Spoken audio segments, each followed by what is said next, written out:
Alright guys, let's see how we can solve question 46 from the first chapter of the Johnston textbook, Mechanics and Materials, and we have 3 bolts that are to be used to attach the steel plate to a wooden beam. We know that the plate will support a load of 28 kips, so we have the force P in here, and the ultimate shear stress for steel is 52 ksi and the factor of safety is 3.25. We need to determine the required diameter of each bolt for this design. So first of all, to look at this, we have one force P that will apply equally in each of these bolts since we are in equilibrium. And if we look at this system from here and just consider this our X and Y, we have each of these, we have sum of all forces in y equals 0, which means the force in each of these bolts will be 1/3 of the force P.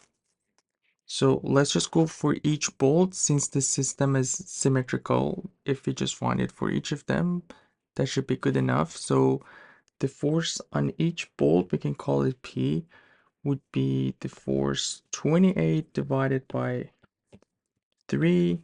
Let's see what we get. 28 divided by 3, 9.33 repeating. That would be the force in each bolt. And the formula that we have in here, so we have a factor of safety in this question, which would be the ultimate force over the force that we have in here. So this is equal to 3.25, and we can find the ultimate force in each bolt. So that would be 325 times 9.33. So we just have to multiply this by 3.25. That would be 30.33. Now that we have the ultimate force, we have also the ultimate shearing stress, which would be Pu over the area of, again, we are going with each bolt, so the area in here would be the area of one of these bolts, pi over 4 times d squared. And what the question is asking is actually this diameter. So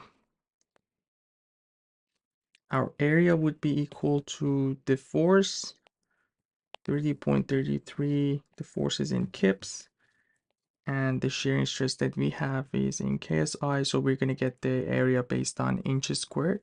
We're going to have the ultimate shearing stress, which is 52 KSI. KSI, or our d squared, would be 4 divided by pi times 30.33 over 52, or our d would be the square root of what we have in the previous step. Let's just calculate this.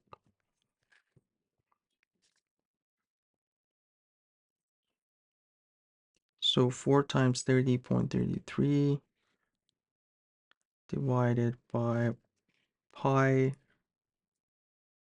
times 52, it's going to be 0.743. So we're going to have the square root of 743 and 0.743, and that's going to give us 0.862 inches, which is going to be the final answer for this question. Hope everything was clear. Let me know if you guys have any questions, and you guys take care. I'll see you in the next one.